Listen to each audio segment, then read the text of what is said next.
નમસ્કાર વિદ્યાર્થી મિત્રો, ધોરણ 12 સાયન્સના વિદ્યાર્થીઓ માટે આપણે ખૂબ જ ઉપયોગી એવા સારા પ્રશ્ન પેપરના સોલ્યુશન કરાવવા જઈ રહ્યા છીએ.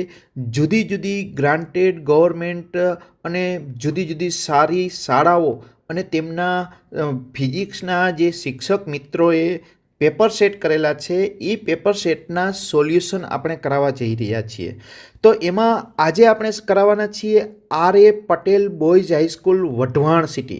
આ વઢવાણ સિટીની એક શાળા છે, સુરેન્દ્રનગર જિલ્લાની વઢવાણ સિટીની R A Patel boys high school, અને એ શાળાના ફિઝિક્સ ટીચર છે ધવલભાઈ ત્રિવેદી સાહેબ. આ ત્રિવેદી સાહેબે પેપર સેટ કરેલું છે, સરસ મજાનું પેપર સેટ કરેલું છે ફિઝિક્સ વિષયનું. અને એ ફિઝિક્સ વિષયના પેપર સેટ જે સરસ મજાનું આપણા માટે ઉપયોગી થાય, દરેક વિદ્યાર્થીને ઉપયોગી થાય એ પ્રકારના એમસીક્યુ એમને સેટ કરેલા છે. તો એના એમસીક્યુનું આપણે સોલ્યુશન કરાવશું. આમાં ઘણા બધા એમસીક્યુ જે છે આગળના પેપર સેટમાં પણ આવી ગયા હોય એવું પણ બને. તો એવા એમસીક્યુમાં આપણે થોડીક સ્પીડ રાખશું અને સાથે સાથે ચર્ચા કરીએ. સૌપ્રથમ આપણે ફરી પાછા આપણે આભાર માનીએ ધવલ સાહેબ અને R A Patel boys high school સુરેન્દ્રનગરનો કે સરસ મજાનું પેપર આપણે આપેલું છે. એનું આપણે દરેક પ્રશ્નનું સોલ્યુશન કરીએ. પ્રશ્ન નંબર 1, આકૃતિમાં એક તમે જોઈ શકો છો કે એક વિદ્યુત ડાયપોલ મૂકેલો છે. એમાંથી ક્યુ વિધાન સત્ય છે. અહીંયા વિદ્યુત ક્ષેત્રની દિશા, આ દિશામાં વિદ્યુત ક્ષેત્ર છે. તમે જોઈ શકો છો અહીંયા પહોળાઈ જે છે એ વધારે છે બે રેખા વચ્ચેની, અને અહીંયા પહોળાઈ વધુ છે તો અહીંયા પહોળાઈ ઓછી છે. તો અહીંયા ગીચતા વધારે છે. ગીચતા જ્યાં વધારે છે, જ્યાં ગીચતા વધારે છે ત્યાં શું થવાનું છે વિદ્યાર્થી મિત્રો?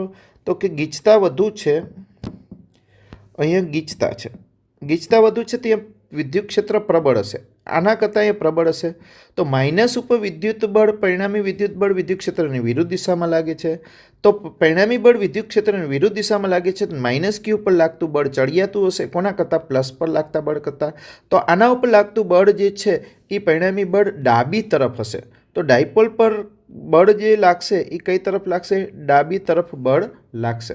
નેક્સ્ટ પ્રશ્ન જોઈએ. એક નેનો કુલમના બે વિદ્યુત ભારોના સ્થાન સદિશો આપેલા છે. બરાબર છે?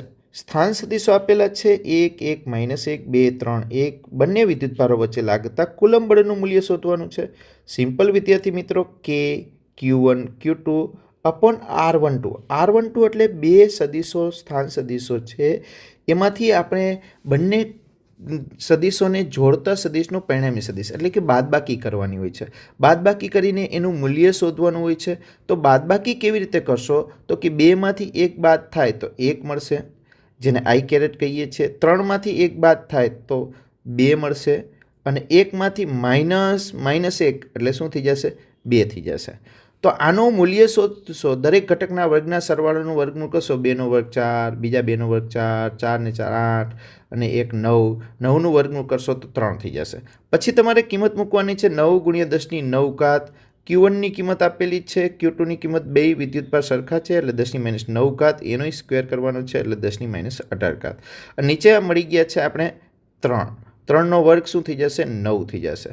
તો 9 9 તો કેન્સલ થઈ જશે. તો 10⁻18 ઘાત, 18માંથી 10⁻9 ઘાત એટલે કે +9 ઘાત છે, 9માંથી 18 જાય તો 10⁻9 ઘાત જવાબ વધશે. એટલે કે સી ઓપ્શન આવી જાય છે. સરસ મજાનો. નેક્સ્ટ પ્રશ્ન જોઈએ. નેક્સ્ટ પ્રશ્ન કયો છે? કલર ચેન્જ કરીએ. પ્રશ્ન નંબર 3 છે. જો કોઈ વિદ્યુત ભાર પર 150 ન્યૂટનનું બળ લાગતું હોય અને વિદ્યુત ક્ષેત્રની તીવ્રતા આપી છે, આ બળ આપ્યું છે, તો વિદ્યુત ભારનું મૂલ્ય શોધવાનું છે. એકદમ સિમ્પલ વિદ્યાર્થી મિત્રો. F બરાબર QE. તો Q શું થશે? Fના છેદમાં E. બે બળનો ભાગાકાર કરવાનો છે. 150ના છેદમાં તમારે 1500 મૂકવાના છે. 150ના છેદમાં 1500 મૂકશો એટલે 0.1 જવાબ આવશે. ડી ઓપ્શન આવી જશે. નેક્સ્ટ, R ત્રિજ્યા અને L લંબાઈના નળાકાર છે. સમાન વિદ્યુત ક્ષેત્ર Eમાં નળાકારની અક્ષ પર વિદ્યુત ક્ષેત્રને સમાંતર રહે તેમ મૂકેલો છે નળાકારની સપાટીમાં. આ રીતે એક સરસ મજાનો નળાકાર આપેલો છે.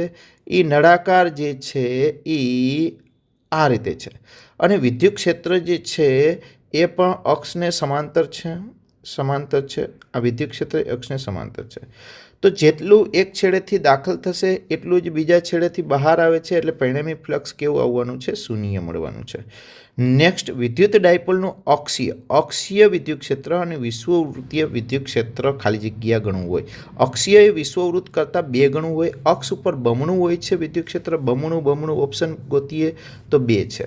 હવે અક્ષીય વિદ્યુત ક્ષેત્ર વિષુવવૃત્તીય વિદ્યુત ક્ષેત્ર કરતાં બમણું હોય છે. બમણું તો હોય છે, પણ અક્ષ ઉપર વિદ્યુત ક્ષેત્ર ડાયપોલની દિશામાં હોય છે, જ્યારે વિષુવરેખા પર વિદ્યુત ક્ષેત્ર ડાયપોલની વિરુદ્ધ દિશામાં હોય.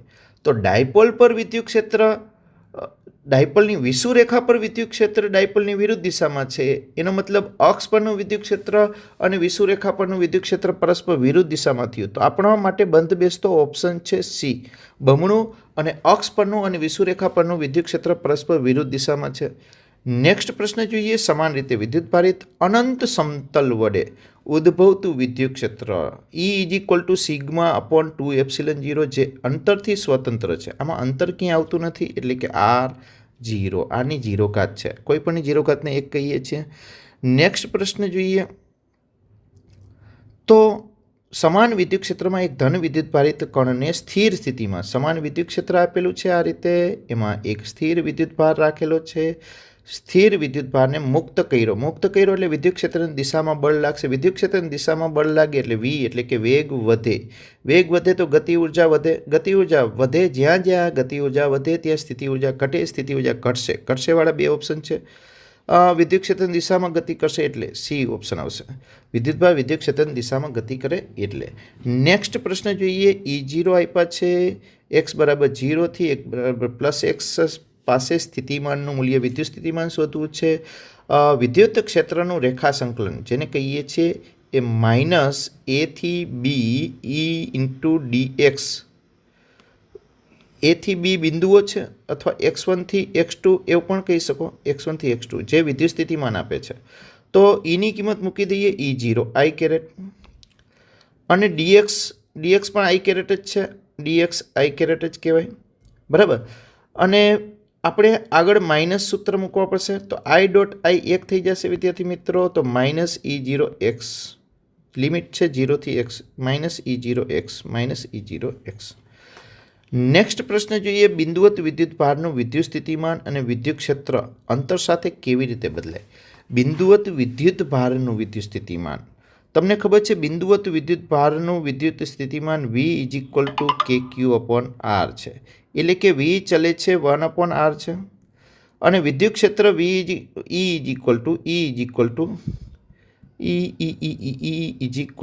વિદ્યુત ક્ષેત્ર E=kq/r². તો 1/r² આવશે, 1/r². સી ઓપ્શન આવી જાય છે, સી ઓપ્શન આવી જશે. નેક્સ્ટ જોઈએ. એક બિંદુ P 2 માઇક્રોકુલમ વિદ્યુતભાર 20 મીટર દૂર અને 4 માઇક્રોકુલમથી 40 મીટર દૂર છે. તો P આગળનું વિદ્યુત સ્થિતિમાન શોધવાનું છે. અહીંયા 2 સ્થિતિમાનનો સરવાળો કરવાનો છે. 2 સ્થિતિમાનનો સરવાળો કરવાનો છે, બરાબર. v = kq, q એટલે 2 માઇક્રોના 10⁻6 / 20. બીજા કેટલા છે? 4 + k4 × 10⁻6 તો છે, છેદમાં કેટલા છે? 40. તો કે કોમન કાઢી નાખીએ, 2 જવા દઈએ, અહીંયા 4 જવા દઈએ, અહીંયા 10 છે તો ઉપર જાય તો 10⁻7 થઈ જશે. તો અહીંયા કોમન વસ્તુ બધી થઈ જાય છે. તો 2 વખત કેની કિંમત 9 × 10⁹ અને બીજા વધે છે 10⁻7. 9 દુ 18 અને 9માંથી 7 જાય તો 10⁻2, 18 × 10⁻2 1800 વોલ્ટ આવી જાય છે ભાઈ. 1800 વોલ્ટ આવી જાય છે, બરાબર. નેક્સ્ટ જોઈએ. નેક્સ્ટ 11મો. 1 મીટર બાય 1 મીટરની હોય તેવી 2 પ્લેટો વચ્ચેનું અંતર આપ્યું છે. 2 પ્લેટો વચ્ચેનું અંતર આપી દીધું છે. કેપેસિટન્સ શોધવું છે. સિમ્પલ. C = આવા પ્રશ્નો તો જાતે કરી લેશો. C = ε0 A/d. એ આપી દીધા છે, ડી આપી દીધા છે, બરાબર. એ આપી દીધા છે, ડી આપી દીધા છે. આના જવાબ આવશે 1 છે, એટલે 8.85 × 10⁻9 ફેરેડે. મીટર છે, આ મિલીમીટરને મીટરમાં ફેરવવાના છે એટલે. નેક્સ્ટ, આ ઘણી વખત આવેલો છે MCQ. સામે આપ્યું હોય આ રીતે લંબચોરસ સળિયો કીધો છે, આવી રીતે આમ ઘણી વખત આવેલો છે. આગળના આદર્શ પેપરમાં પણ છે. સરસ મજાનો પ્રશ્ન છે, પ્રશ્ન બેંકમાં છે. આ એક છે, એક અડધો છે. ઓછામાં ઓછા ક્ષેત્રફળ સાથે જો બેટરી જોડવામાં આવે તો લંબાઈ વધારે હોય અને અવરોધ મહત્તમ મળે. એટલે ઓછામાં ઓછું ક્ષેત્રફળ જે છે એ 1/2 થાય. નેક્સ્ટ જોઈએ, એક પાતળા તારમાંથી વિદ્યુત પ્રવાહ જાડા તારમાં જાય છે તો જાડા તારમાં વિદ્યુત પ્રવાહ વધી જાય. નહીં, વિદ્યુત પ્રવાહ અચળ રહે. જો આ આડછેદ નાનો છે, આ આડછેદ મોટો છે, આ રીતે આમ જઈએ તો જે is equal to I upon A, એટલે એ મુજબ બદલાય અને વીડી પણ બદલાય. આઈ છેદમાં એ એની આવે.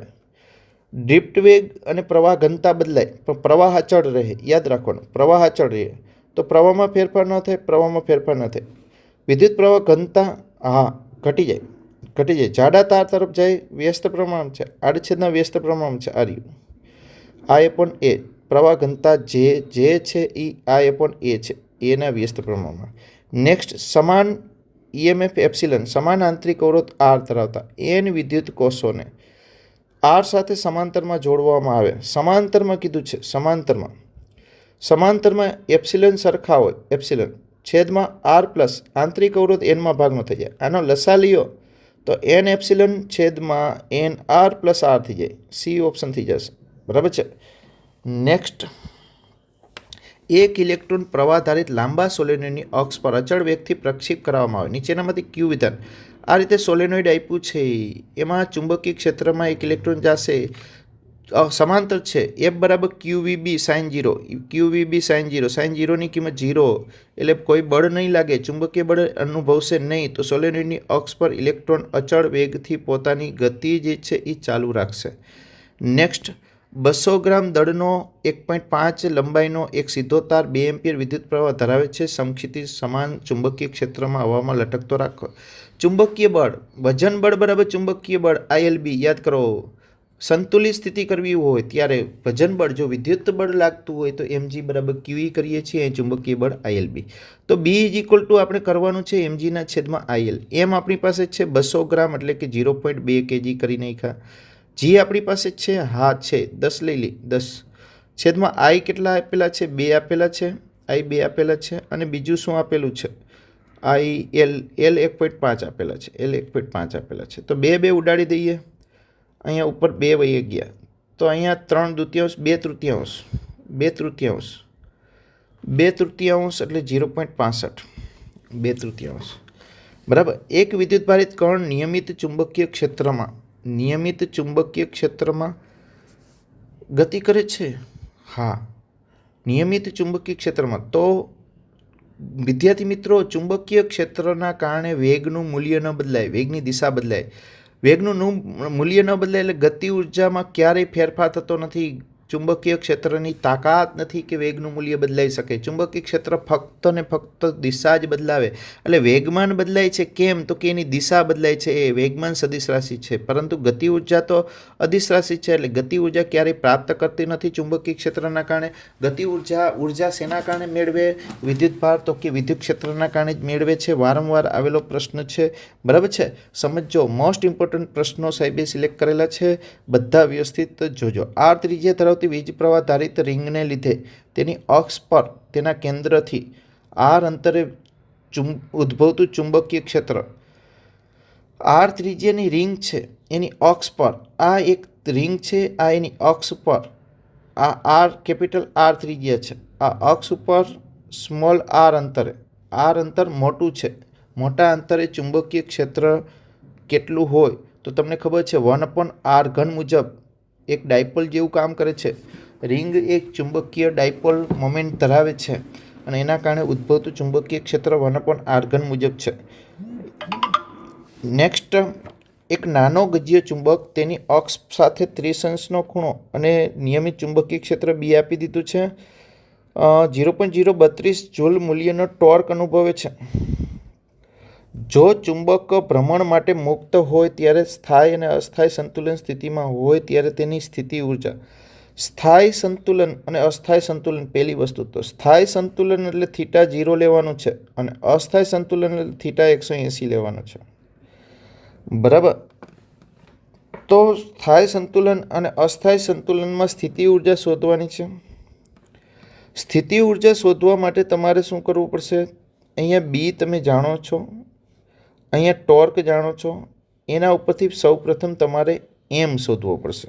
એમ શું શોધવો પડશે? એમ.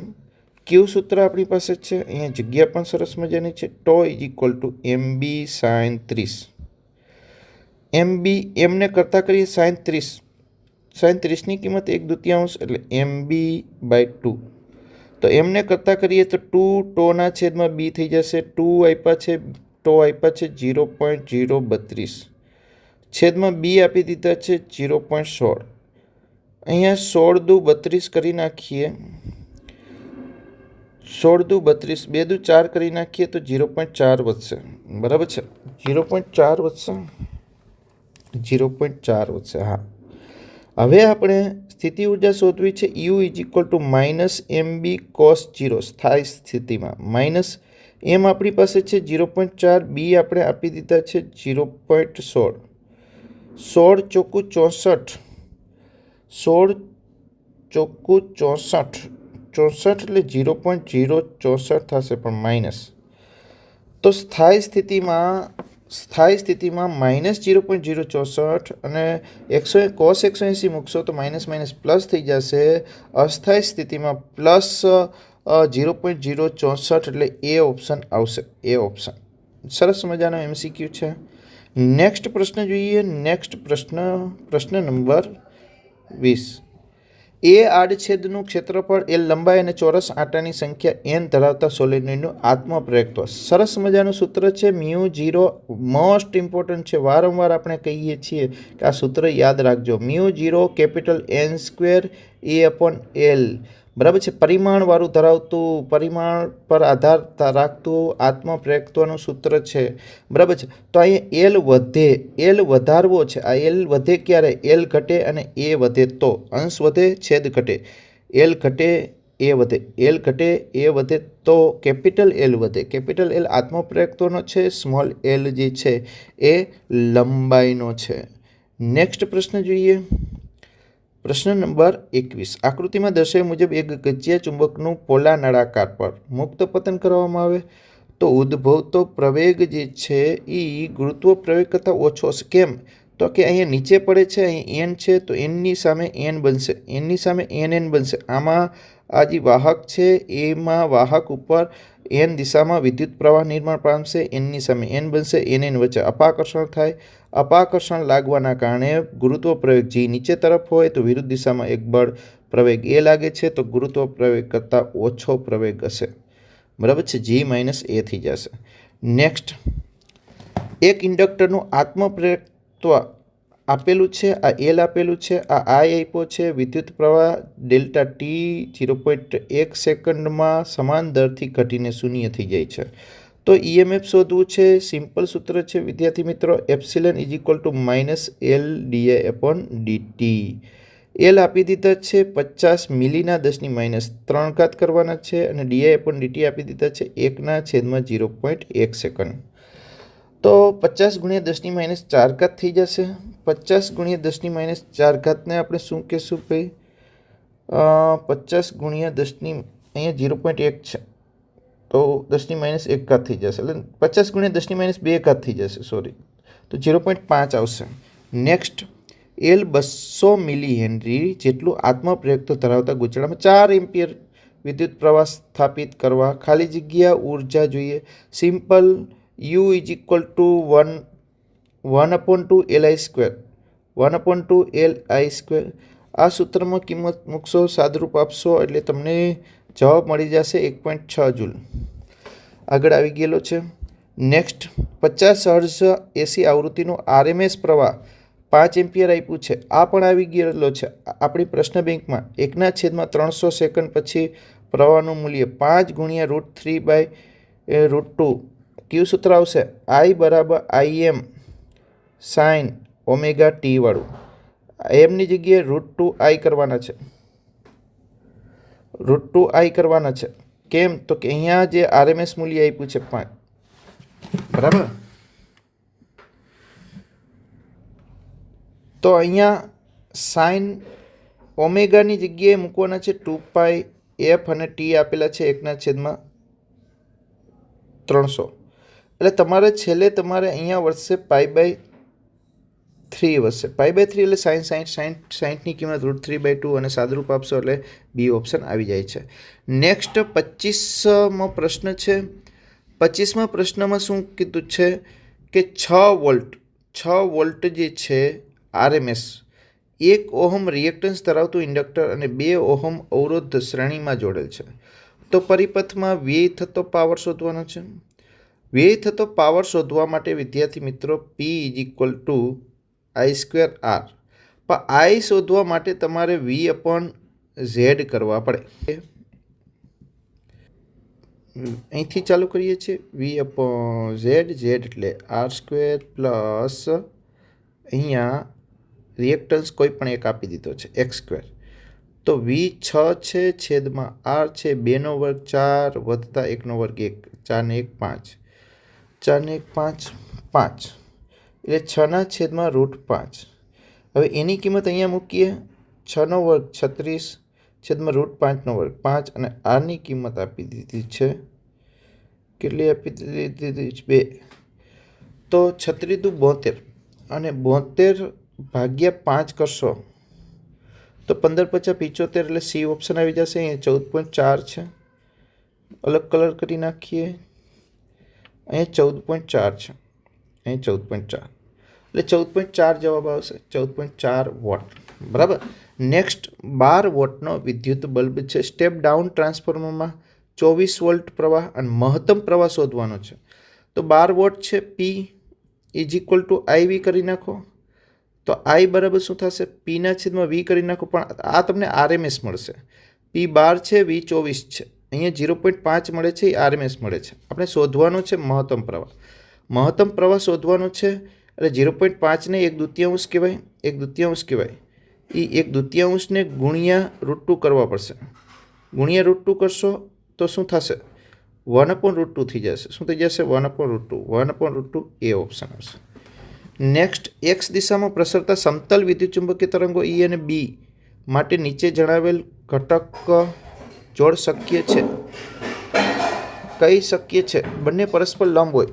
X દિશામાં પ્રસરણ કરતા હોય ત્યારે વિદ્યુત ક્ષેત્ર જે છે એ Y દિશામાં હોવું જોઈએ. કેમ? J × K એટલે I કેરેટ થાય. J × K એટલે I કેરેટ થાય. તો વિદ્યુત ક્ષેત્ર Y દિશામાં અને ચુંબકીય ક્ષેત્ર Z દિશામાં હોવું જોઈએ. એટલે 27માં B આવશે. 28મો પ્રિઝમને એક વક્રીભવનકારક સપાટી પર થીટા કોણે આપાત થતું કિરણ બીજી સપાટી ઉપર લંબ રૂપે નિર્ગમન પામે છે. એટલે નિર્ગમન કોણ E = 0 થઈ જાય છે વિદ્યાર્થી મિત્રો. અને પ્રિઝમના દ્રવ્યનો વક્રીભવનાંક 1.5 છે. પ્રિઝમ 5 આપ્યો છે તો થીટા શોધવાનો છે.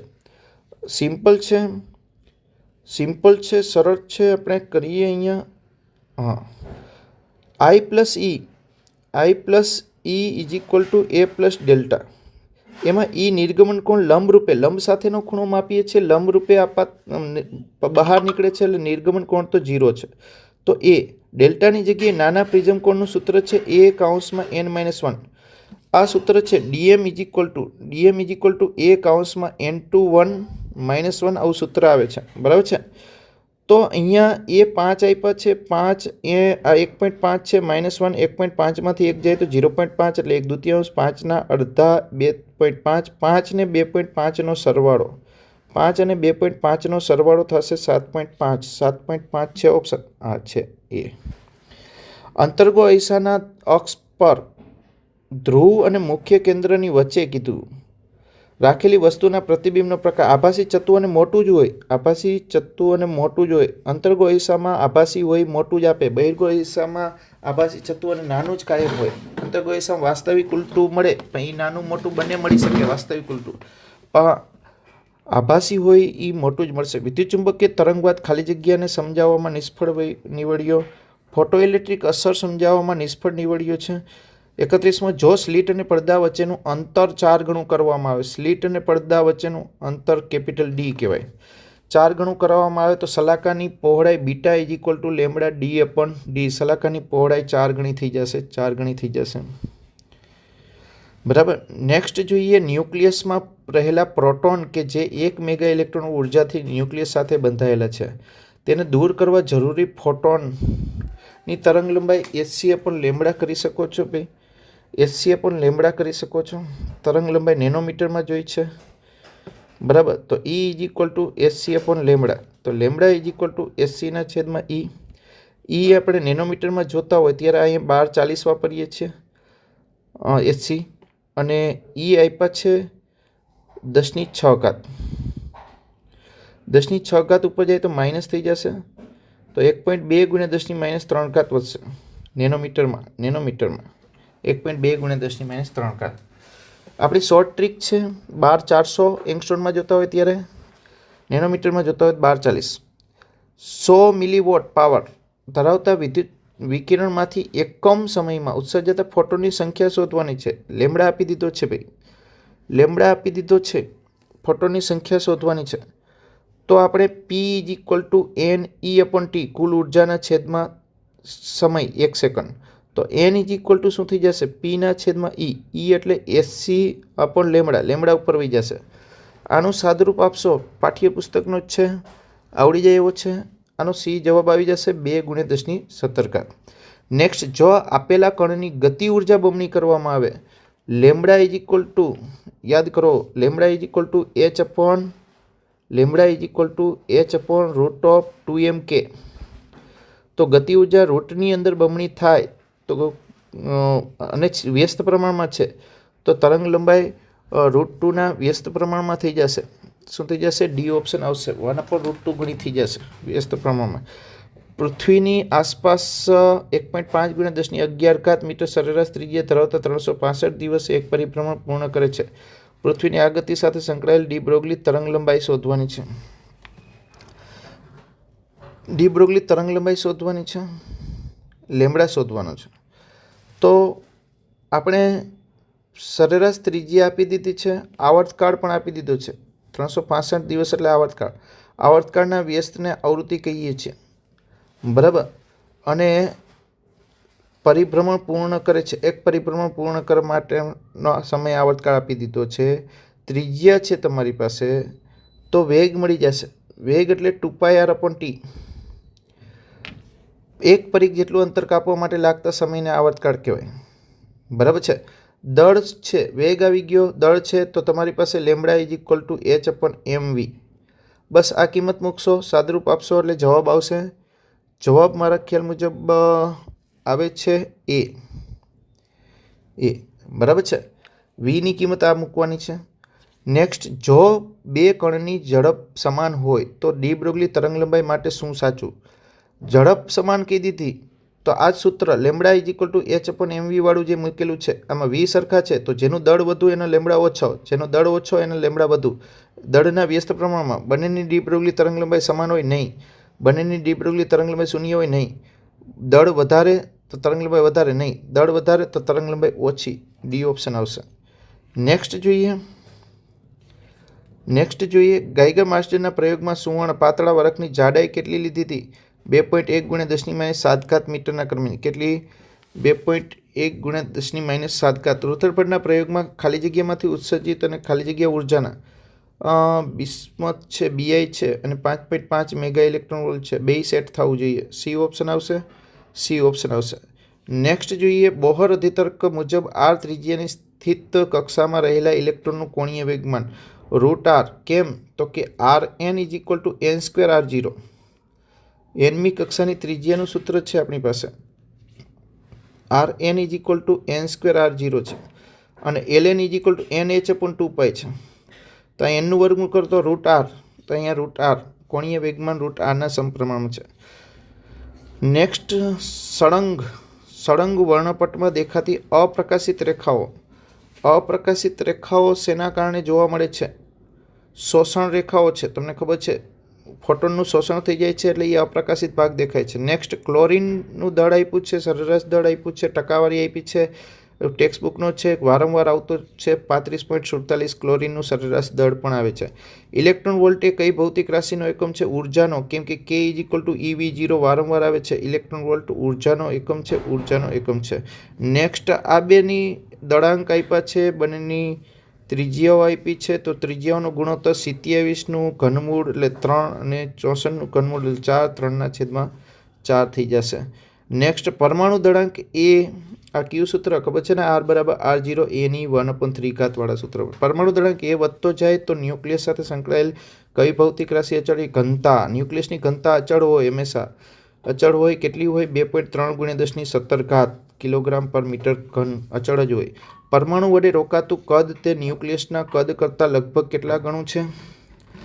ન્યુક્લિયસના પરમાણુ વડે રોકાતું કદ, પરમાણુ વડે રોકાતું કદ તમને ખબર છે, ન્યુક્લિયસ જે છે એની ત્રિજ્યા 10⁻14 મીટરના ક્રમની છે, જ્યારે ન્યુક્લિયસનું પરિમાણ 10⁻10 મીટરના ક્રમનું છે. આ તફાવત જે છે એ 10⁴ છે. 10⁴ કદ સૂત્ર જોતું હોય તો 4/3 πr ઘન કહેવાય. એટલે 10⁴ ઘન એટલે 10⁻12 આવશે. નેક્સ્ટ, ન્યુક્લિયર પ્રક્રિયામાં શાનું સંરક્ષણ થાય છે? ન્યુક્લિયર પ્રક્રિયામાં તો ભાઈ બધાનું સંરક્ષણ થતું હોય છે. ઉર્જાએ સંરક્ષણ થતું હોય, વેગમાનનું પણ સંરક્ષણ થાય છે.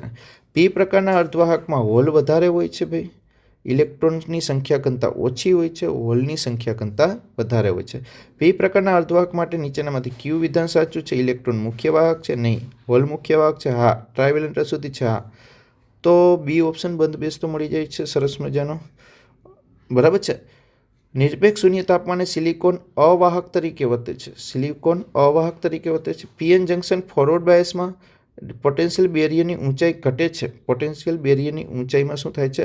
ઘટાડો થાય છે. તો અહીંયા આપણે પાર્ટ એના MCQ ખૂબ જ ઝડપથી આપણે કરાવી દીધા છે. ઘણા બધા MCQ આગળ પણ આવી ગયેલા હતા, બરાબર. તો પાર્ટ એના MCQનું આપણે અહીંયા સોલ્યુશન રજૂ કરેલું છે વિદ્યાર્થી મિત્રો. નેક્સ્ટ ફરી પાછા કોઈ અન્ય પેપર સાથે આપણે મળીશું. Thank you.